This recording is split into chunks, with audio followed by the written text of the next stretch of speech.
I'm here to answer, me and Andrea, some questions that you may have about taking CBD. I know that we have a lot of questions that are out there, and we want to make sure you have the right dosage and the right information. Andrea, will you explain? So I have customers that come in all the time that know about CBD, have heard about CBD, and now they want to try it. And they don't know where to start. They don't know what to take and what would be the best for them. If they come into me, I would say start with the tincture because it's the quickest into your system and you need to build a level. And it could take about 2 weeks, 3 weeks, maybe even a month. So starting with the tincture is the best way to do it, quickest into your system. Comes in different strengths.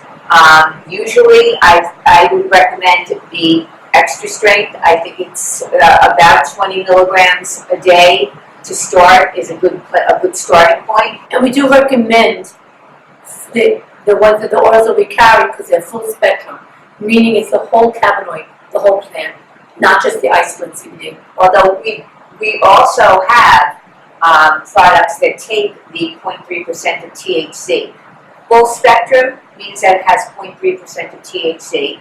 Broad spectrum, which we carry also in case you get drug tested or you just don't want that 0.3 in there, we carry broad spectrum as well. And these are non-addictive. Nothing here is addictive. And they are autism approved.